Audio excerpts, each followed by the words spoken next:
Previously, on the complete timeline of Fallen of Albaz, we are met with Kit and the Springans leader Sargas heading off to the land of Iron, the Dis Coliseum, to fight the Therions and finally win something that Kit really needs. But when things go wrong when the Argyro system deploys the sprite powers, making it extremely difficult for Kit and her new allies to achieve what they came for. But eventually, with Sprite Sprint, Kit was able to capture the sprite powers, bring them back to the capital, and in this final episode, we will learn what these powers were for and many more unfortunate truths about beloved members of our story. There are 178 cards in the Fallen of Albaz lore. 178 cards that depict a part of the story, the characters involved, and allow us to visually see what the world of Fallen of Albaz looks like. In this video series, I'm going to be going through the entire Fallen of Albaz lore and story, card by card, showing you exactly how the cards look, how their effects affect the story, and eventually how we got to where we are in the story today. And our story in this chapter begins in a rather sad image of Ecclesia holding her fallen sister mentor Fleur-de-Lis as she is dead in the capital of Dogmatica. We've seen in chapter 3 that Dramaturge actually was able to capture Fleur in the battle in the artwork of Branded Banishment and Branded Retribution, and eventually she has succumbed to her wounds and fallen, and this is one of the first dead characters of the story. We can also see the white relic of Dogmatica hovering over Ecclesia, embodying the spirit of the original Saint Quem and trying to comfort her from afar. But honestly, this beautiful artwork is just a very sad start to this chapter. And following that, we actually get a little bit of a backstory. And in this part of the story, we are met with another token to help us enrich the story. And this is the Virtuous Vestals. And it depicts Fleur and a much younger Ecclesia before an important ceremony. You can see the relationship between the two and the warm gaze upon their faces as they stare at each other with, a mentor-sister-like connection. In the background, you can also see the priests of Dogmatica that in the art of White Relic of Dogmatica has turned into demons. But the token gives us a little bit more flavor about the two now that we've seen, unfortunately, that Fleur has passed. Sometimes like a kind sister, sometimes like a strict teacher. The bond is always there, even while far apart. But there's not a lot of time to waste here. The White Relic of Dogmatica lures Ecclesia into the belly of the theater to begin an evil transformation. They have finally caught the girl they were looking for. And here we are met with 4 kings from a fallen realm, 4 dragon kings that have come from the abyss. Bestial Magnamut, Bestial Baldrake, Bestial Serenir, and the Bestial Druisworm. They are all spawned from the sky by the new evil version of Ecclesia, who's Cartesia, who can now perform fusion summons all on her own, essentially embodying the powers that Fallen of Albaz and Aluber already had, which is extremely powerful in this world and in this story. Joining them is another form of a disgusting dragon, Grangignol, the Dusk Dragon, who is actually formed from the stained glass shards from the Dogmatica churches and the fallen bodies of the people of the city in Dogmatica.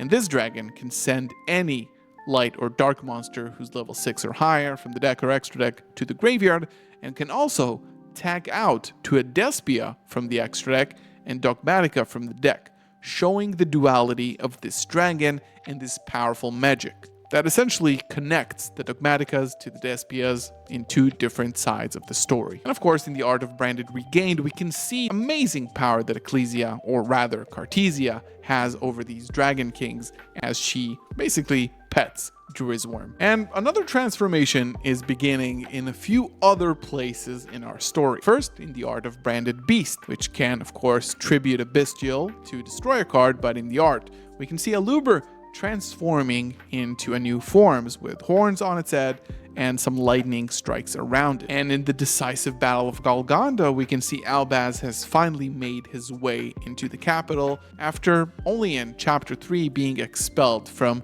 Albalendidus' body and making his way back to the capital to save Ecclesia, who was kidnapped. And Up above, we can actually see a huge dragon form above the Theater of the Branded, which we'll learn about in a second. We can also see the Abyss Dragon Sword Soul, who is Long Yuan's fallen body, with the Serpent of Golganda, making its way to fight the remainder of the Ice Jades in the Ice Jade Cenote. And after that, we are met with the ultimate bestial weapon system, Albaz. This is a level 12 bestial monster. It's a dragon with 3500 attack and defense, and it definitely resembles the Dogmatica Nexus, but in a more draconic and powerful form. And it also negates the effects of all face-up ritual, fusion, synchro exes, and link monsters, which is very similar to what we've had so far with Dogmatica Nexus and then Despian Proskinian. But most importantly, the final form of Aluber, in this case, is the Bestial Lubellion, ultimate form that can search any bestial monster from the deck,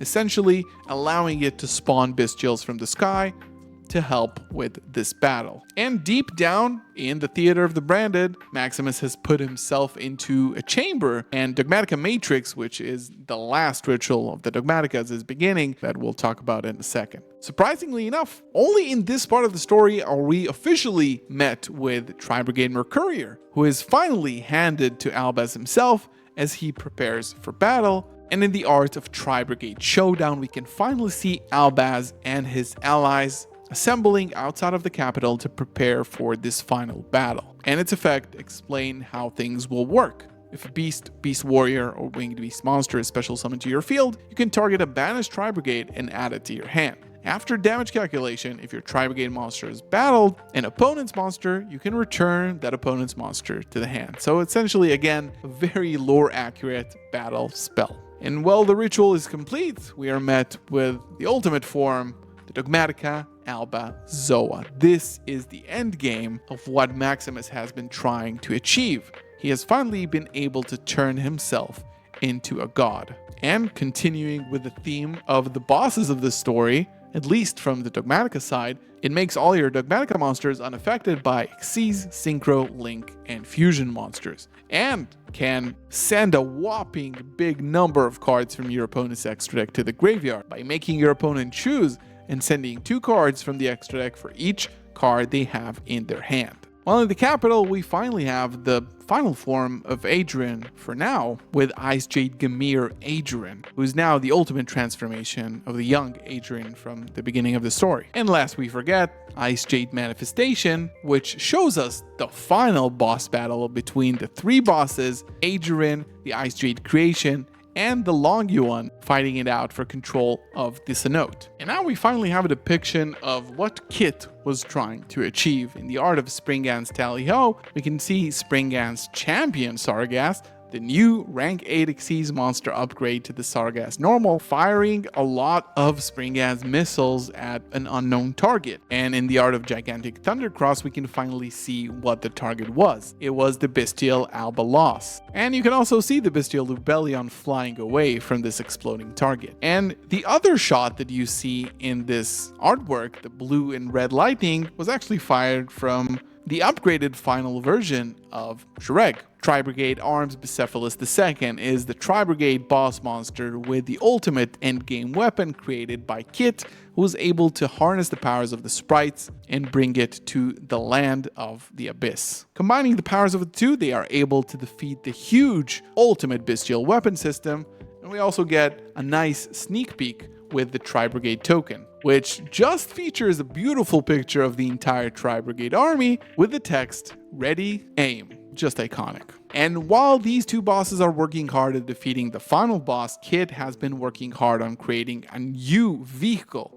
for Albaz, which is also a new Albaz transformation, and it's Renbrum, the Striking Dragon. And it's essentially a fusion of Fallen of Albaz and the Tri-Brigades, as it requires Fallen of Albaz plus a beast, beast warrior, or winged beast monster. And it can also negate fusion, synchro, Xyz, or link monsters, and then return a monster from the field to the hand. But when in the graveyard, it can also summon a Fall of Albaz or itself, which is another really interesting lore tidbit. So Renbrum is now charging at the bestial Lubellion, realizing that this is the moment to strike. But as we can see in the art of Branded Befallen, which is actually a bestial trap, but we'll talk about that maybe a little bit later. We can see Cartesia flying on the wings of Grand Guignol to save the bestial Lubellion. She's so brainwashed that she feels like she needs to sacrifice herself in front of Fallen of Albaz to protect the bestial forces. She of course is hit, and in the Art of Light of the Branded, we can see Cartesia falling to her death, with Fallen of Albaz just jumping from Rindbrum to try and save her. And in a beautiful moment of ultimate fusion power, the two are combined, and with the heightened emotions, they create a new monster. It's the brightest, blazing branded king, Albion the Sanctifier Dragon, which requires Fallen of Albaz and a light spellcaster monster. And of course, it can too bring back, as you all probably know, monsters back from the dead. But alongside that, the bestials are not done. Bestial powers have also corrupted the Dogmatica Albazoa and has turned it into a most horrible monster, the Bestial Dispater. And it is the father of all things evil and bestial. The White Relic, Quem, or the 666th Saint, has used its power to revive the fallen body of Fleur, turning her into a Despia, because that is the only power strong enough to bring people back from the dead. And she now, as seen in the Art of Sword Soul Punishment, can fight the final boss. It's funny that Fleur has started this story as Maximus's right hand, and she's ultimately the one to eventually get the job done and end his rule of oppression. And we also get a beautiful image in Tri-Brigade Roar of Bucephalus without the mask, injured and tired from the battle, with Bestial Dispater above its head. While the battle is over, the war is not. And in the Art of Etude of the Branded, we can see Aluber back in his rather human form, with his servant ad libitum kneeling down, essentially saying that the battle has been lost. But it's interesting because the effect says that during either player's turn, you can immediately after this effect resolves synchro summon a synchro monster using monsters you control as material, including a dragon monster, essentially depicting the transformation that took place between Albazoa and the Bestial Dispater. And while you control a bestial, banish any monster your opponent would use for ritual, tribute, or fusion, synchro, or link summon, which is rather flavorful given the extra deck hate that Dogmaticas possess, and now eventually Aluber as well. And we get a few closing shots of the world after, or maybe some of them even before, the stories that just took place. We have the Fallen of Argyros, which is a level 2, sort of like armor of the Bestial Lubellion, wearing the Sprite coat and filled with the Sprite thunder and lightning powers. And we also have that Argyros going back to the Disc Colosseum in the Art of Blink Out, where we see all the fallen bodies of the Therions, but this sort of like bestial sprite thunder power may be planning on reviving some of them. As stated in the effect, it returns a link monster from the field to the extra deck, and then it revives one of the monsters that was used as link material for it. We have Ran Adrian, which is now the new final resting form of Adrian back in the Ice Jade Cenote, and another hint at a possible future war with Million Century Ice Prison, where we can see Ice Jade Ran Adrian, but above, deep within the ice, the body of Longyuan, waiting for maybe 1,000,000 years to be awoken. We of course have Quem. Quem, I think, is not a vision of the future or the present, it's actually a vision of the past, the original first Saint of Dogmatica, Quem, who is also a Dogmatica, but also a Despia, which hints at, of course, the dark future that we know this story took place with. The Bestial Aluber is the endgame form of Aluber for now, and this card also carries the name Fallen of Albaz while on the field or in the graveyard, which maybe is a hint to the crystal that Aluber holds in his hand. This was his goal from the beginning, to steal the crystal, which he has achieved. So now he possesses the ultimate fusion powers that Fallen of Albaz has held up until now. So maybe that's why his name becomes Fallen of Albaz. And in the Art of Black Oak Laughs, we can see that Aluber has actually abandoned his throne and is probably out plotting somewhere else. And in the final artwork of the entire story, card number 177, we have New Frontier. If your opponent special summons a Ritual, Fusion, Synchro, Xyz, or a Link monster, you can either add Fallen of Albaz or a monster that mentions it from deck to hand, or special summon an Albaz or a monster that mentions it from your hand. This is a rather beautiful closing shot of Kit waving goodbye at Albaz and Ecclesia as they fly away into a new future, a new journey, and a new frontier. And in the alt arts of Albaz, Ecclesia, Cartesia, and Aluber, we can see some of their future. I also made a video about that back in the day when the artworks were revealed, so go ahead and check out the meanings behind those. And finally, Dogmatic Calamity Alba System. Card number 000.